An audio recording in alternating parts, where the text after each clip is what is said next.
everybody, SpykerZ Xenith here, and today we're going to do a quick hardware review and I guess noise comparison between a stock FX 8150 AMD processor cooler from 2012 when I put this thing in here, I believe. It's pretty old. And a Cooler Master Hyper 212 EVO cooler.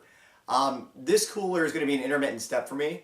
I could have gone with a liquid cooling solution or just maybe a Wraith cooler, but I really wanted to get something slightly better than a Wraith cooler, or at least something cheaper, because getting a hold of one of those for less than $50 is pretty ridiculous. It's very hard to do as far as what I'm looking for anyway. I don't know what they actually run. I don't know if you can even buy them without a processor. I've looked into it very little.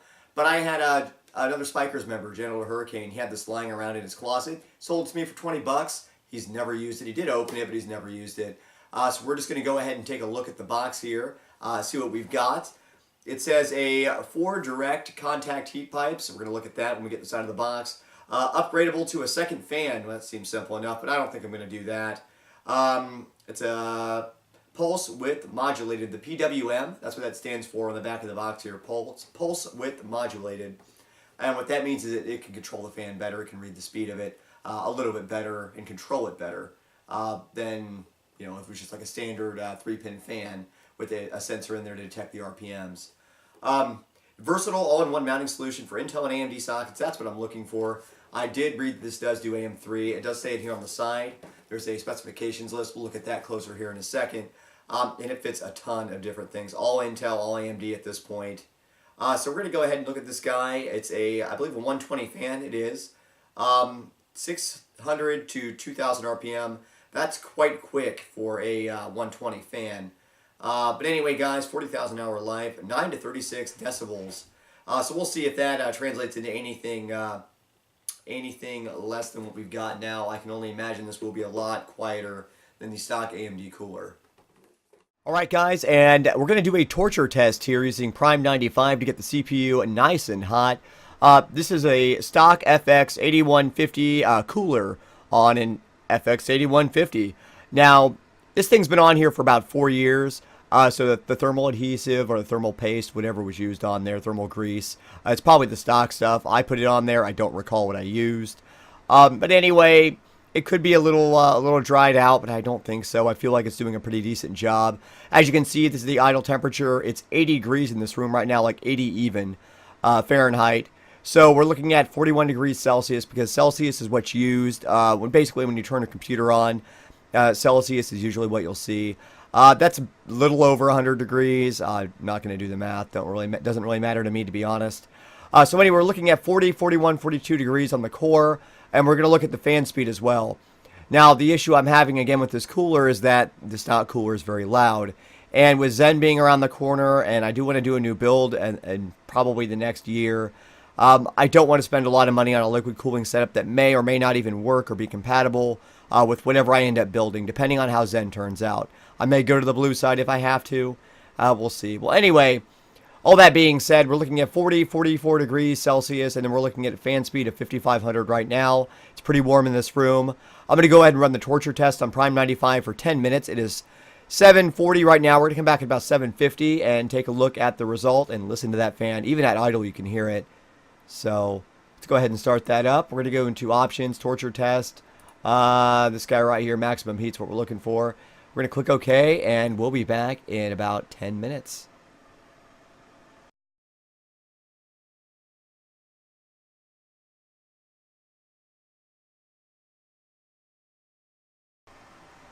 Alright guys, well, it's been about 10 minutes here, 7:50 now.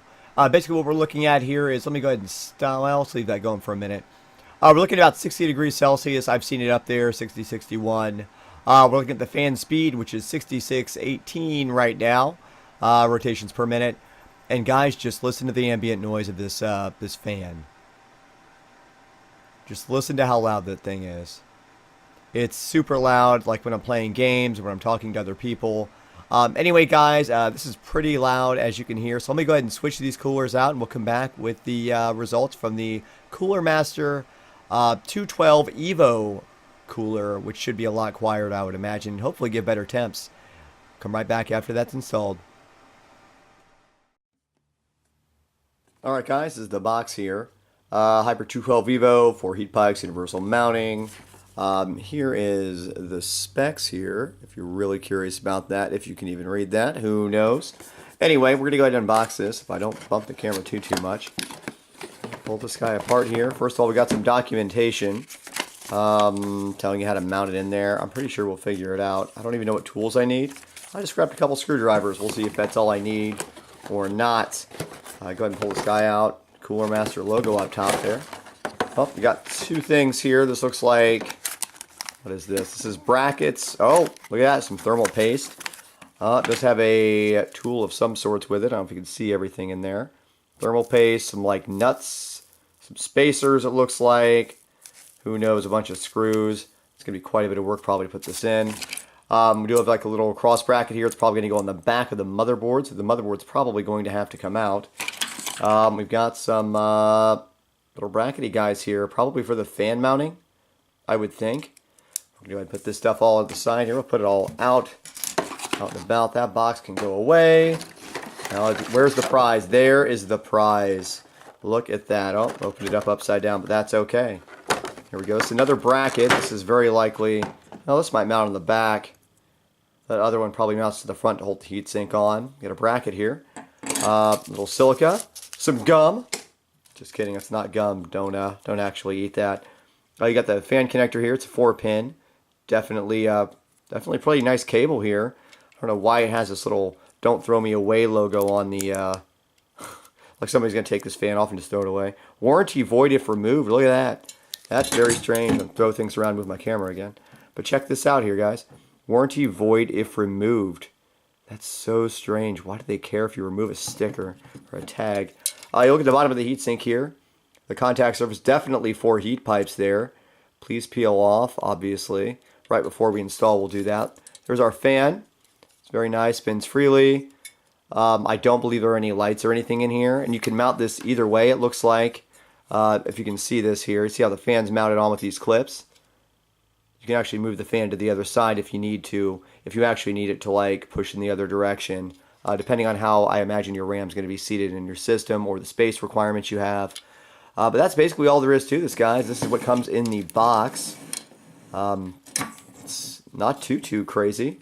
The cooler itself is relatively tall. The heatsink itself is relatively tall. But this is all we really need to install, it looks like. We got this bracket here as well. So let's go ahead and crack my computer case open, look at the old cooler, and try to install this guy. Okay, so basically what we're looking at here is we need a Phillips screwdriver. I do have that right here, a little Stanley guy. And we're looking for the AMD instructions on here. Now the instructions aren't terrible. I am a little concerned that it tells you in step 1 to pull the sticker off and apply the thermal paste. I'm not going to do that first. I'm going to do that when I'm ready to assemble. You're looking right here. This guy here says Intel, Intel, Intel. We're going to skip all the way to step, it looks like, step 8. Which is telling me that this is the bracket I'm going to need. I'm fully aware of that. I know that's what I'm going to need. It's just showing you here like where you need to put the little screw down guy here, the little hold down. As you can see here, there are different steps to it, and you want to put it in the middle one. That's where it's going to end up. That's where it's going to end up anyway. We need the rounded bolt nut things that go on through here that'll pass through, guys. There are hex ones as well. That's these guys here. These are for Intel. These are for AMD, these rounded ones. So we're going to need that. We've got 4 of those, as it states. We're looking here at step 10. It's telling us to put the bracket on the, looks like the back side of the motherboard is what we're doing here. Because, I mean, that would make sense, right? Or is it going on the front? It could very well be going on the front of all things, but I don't think so. Okay, so just looking at this closer, if you look at this diagram, going down just a little ways, where is it at? This guy right here, that's the RAM module. So this is on the back side. Step 10 is on the back side of the motherboard. It looks like we're going to be using these inner guys here. And it's going to leave a lot sticking out, isn't there? I wonder if that's going to cause an issue with mounting it back into the case. Anyway, we've kind of got ideas what we need to do here. Yeah, I mean, most of this is pretty self-explanatory. It's telling you to use these guys on the fan itself. We'll get to that. We're not adding a second fan. That's telling you to add a second fan if you would like to. You don't have to do that. Okay, so we kind of got an idea of what we're doing here. Let's get the old cooler and heatsink off of here. These have been on here for quite a long time. As you can see, these are there are actually 4 heat pipes on this as well, but there's 2 on one side and 2 on the other, and they're just kind of staggered and passing through there. Hopefully you can see all of that. But anyway, we're going to go ahead and take this guy off. He's not too hard to take off. Pretty simple AMD setup. I'm going to leave the RAM in here so I know what kind of clearance I have. You just pull this guy up, pull the fan out. I don't care if I ruin it. Look at that wiring.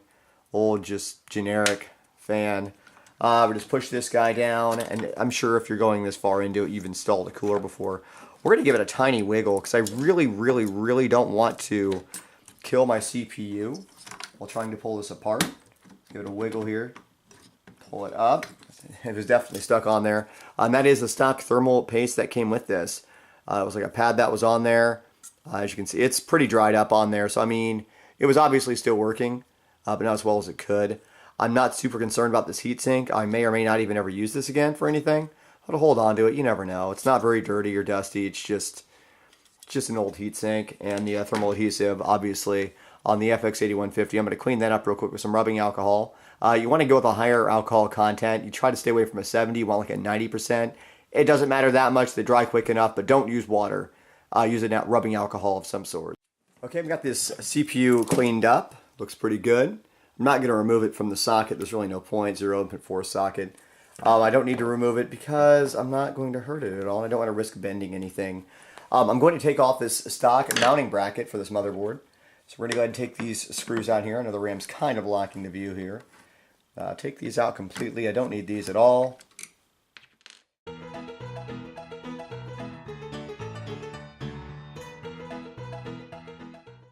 going to go ahead and pull the RAM. I was just going to leave it, but you know, for simplicity's sake, because I'm trying to show this to you, probably going to take this memory out. So anyway, we're looking at this stock bracket in the back. He fell right off. We're not going to need that. That's a stock bracket. So we're going to go and take this, flip it around. Look at all the dust. Oh, it's a dusty little guy. I'm not super concerned about dust. Not on the back of it. We're looking at this, and according to the instructions there, it's going to be these inner guys right here that we're going to mount. So let's go ahead and put this on there and just kind of eyeball the holes. And as you can see, they line up the way it says it should. Okay, but according to the instructions, it looks like it wants me to use these rounded guys. These are the ones that are keyed. The Intel ones here, these are the ones that have the keying on them. You can see that in the camera there. And that's what corresponds with these holes, these guides in here. So I imagine these are the ones I have to use, even though the picture shows me otherwise. We're going to try it. As long as it's making contact with the actual core, that shouldn't be a problem. The instructions are just a little vague, or I'm a little vague. I don't know how it goes. So we're going to put that in there just like that. We're going to run one of these guys into its spot. Let's go ahead and do that. Key it up. See, and that fits in there the way it should. So let's go ahead and get one of these nuts out of here, out of the little container here, the little casing, and we're going to get ready to tighten him on there just a little bit. Just finger tight for now. We'll tighten everything down once we are confident that we know what we're doing here.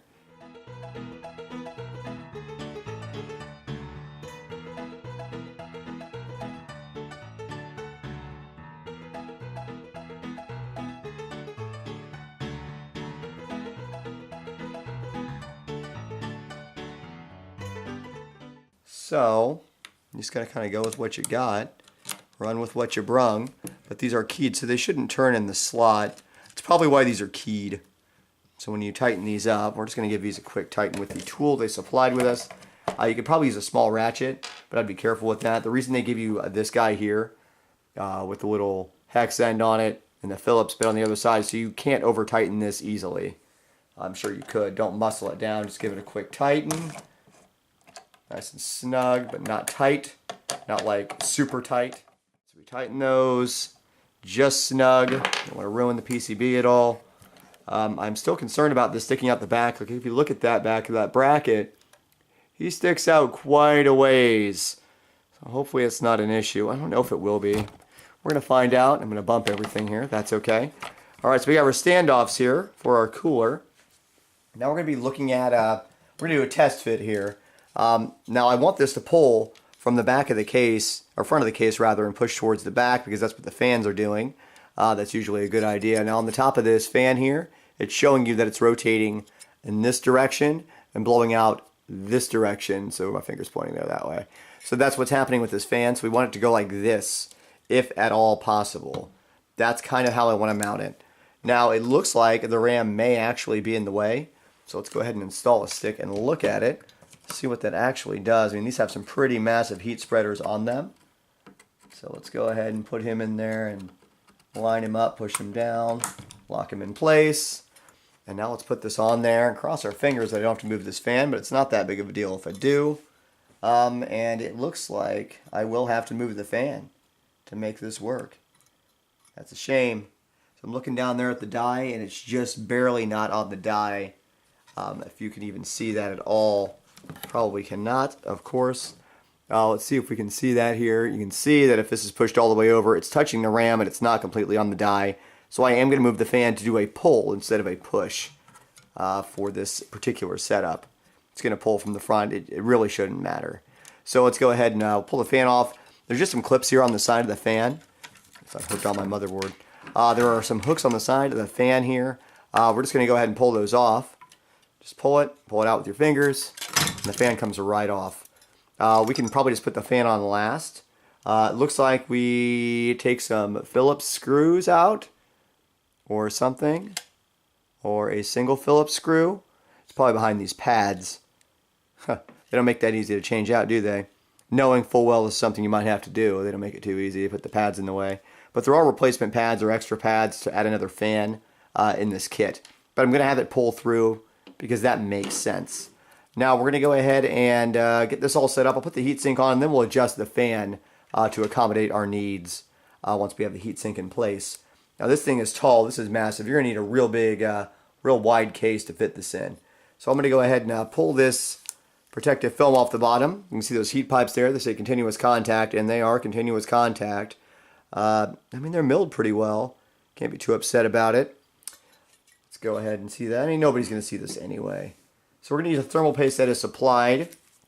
It looks like some just some silver thermal compound. Nothing too crazy. Let's go ahead and grab that. And what I do is I make an X on the processor itself. There are so many different methods to this. It's unbelievable. So just like a thin layer across, and then a thin layer this way, maybe a little more. Just a thin layer. You don't need anything too crazy. And then I'm going to spread it across just with the tip of this guy. I mean, it's going to spread out. And this is actually a heat spreader on top of this processor. That's what this metal plate is. Old AMDs and old Intel processors, they didn't have heat spreaders on them. Not all of them did.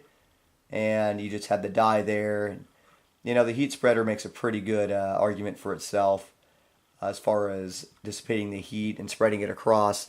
That's pretty good. It's going to be a little bit of extra paste on there that I need. It's going to spread it out once I push that down. But they probably give you just about enough to do this job at once. You may be able to save a little bit of this if you really want to. So what we're going to do is we're going to grab this heatsink now that we've got our paste applied. We know we're going to mount it most likely. Check this guy out here. There's a little tab there on the top there, a little nub sticking out. And then there's a hole in the center there that this will correspond with, it looks like. So let's just kind of get an idea. It's going to go on like this in some way, shape, or form. It's very awkward to install something this large like this. It's telling me that this is not okay or this is okay. Not quite sure. Basically, however it fits on is how you're going to do it. So, oh my, this spacing here is just so. Okay, so I've got that basically eyeballed to where I want it. Looks like we're going to need to be... Okay, so I've already got thermal paste on here. I don't want to take it off at this point. I'm going to be able to adjust the screws. You can adjust those as you see fit. I'm just going to give one of these a little bit of a snug down here. That is a spray thing going off. Just to kind of start it. Just kind of start it in there with my finger even. All the fireworks, rather annoying. Okay, so we got that started. Now we're going to look at this one catty corner from it. Let's go ahead and check him out. We know this is going to be okay now because we have to mount our fan a different way. They're just showing you this actually needs to come all the way out. You push this screw up or down. Let's find out. Maybe go down and it'll allow you to adjust it, or up and it'll allow me to adjust it. Probably up, I would think.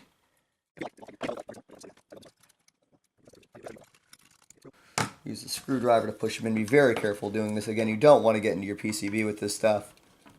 The screwdriver, just get it started. And I'll tell you, it feels like you're cross-threading this guy, and I hope I'm not. I might be. Who knows? That's the fun. Alright, well, I've got all of the screws in and lined up. They're all relatively tight. Going to go back around one more time just to be sure that they're tight. Don't go too crazy on them. Again, I did use quite a bit of thermal paste on here. I didn't need to.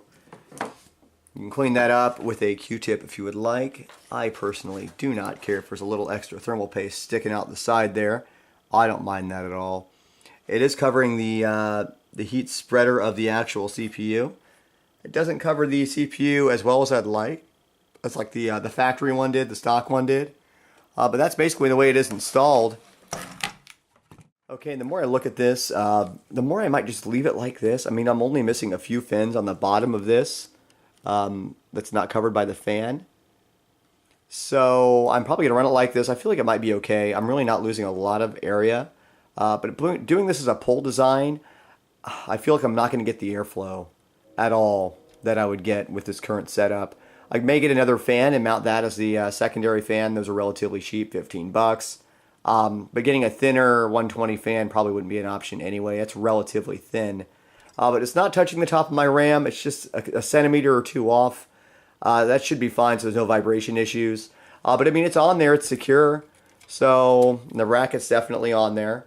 So I'm going to leave it like this, install it, see how it does. I'm sure it'll be better than the stock one anyway. And as long as it cools okay, it should not be a problem to do it like this.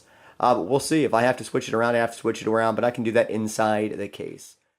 Okay guys, and this is after the installation of the Cooler Master Hyper 212 EVO. As you can see, the fan speed is much lower at 1800 RPM. Core is 30 degrees Celsius right now. Wow, that's a way better. Sorry about the fireworks in the background and the ambient noise. There's some, but it's not what it was. It's not the same type of noise. So I'm going to go ahead and run this again for another 10 minutes on Prime 95. And we'll see how this goes. Torture test. That little guy hit okay. And I'll be back in 10 minutes with the results.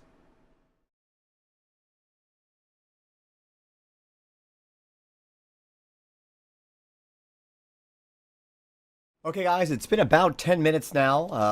Maybe a little bit longer than that even. But anyway guys, look at the core temperature here. 39 degrees. That's 3-4 degrees less. And it is about 80 degrees in this room again. The fan speed is very low, of course. It is a larger fan. But man, this is definitely looking a lot better. The fan is offset as I had showed in the install, and it seems to be totally happy with that. So anyway, guys, this is definitely a viable upgrade for very cheap, $30, man.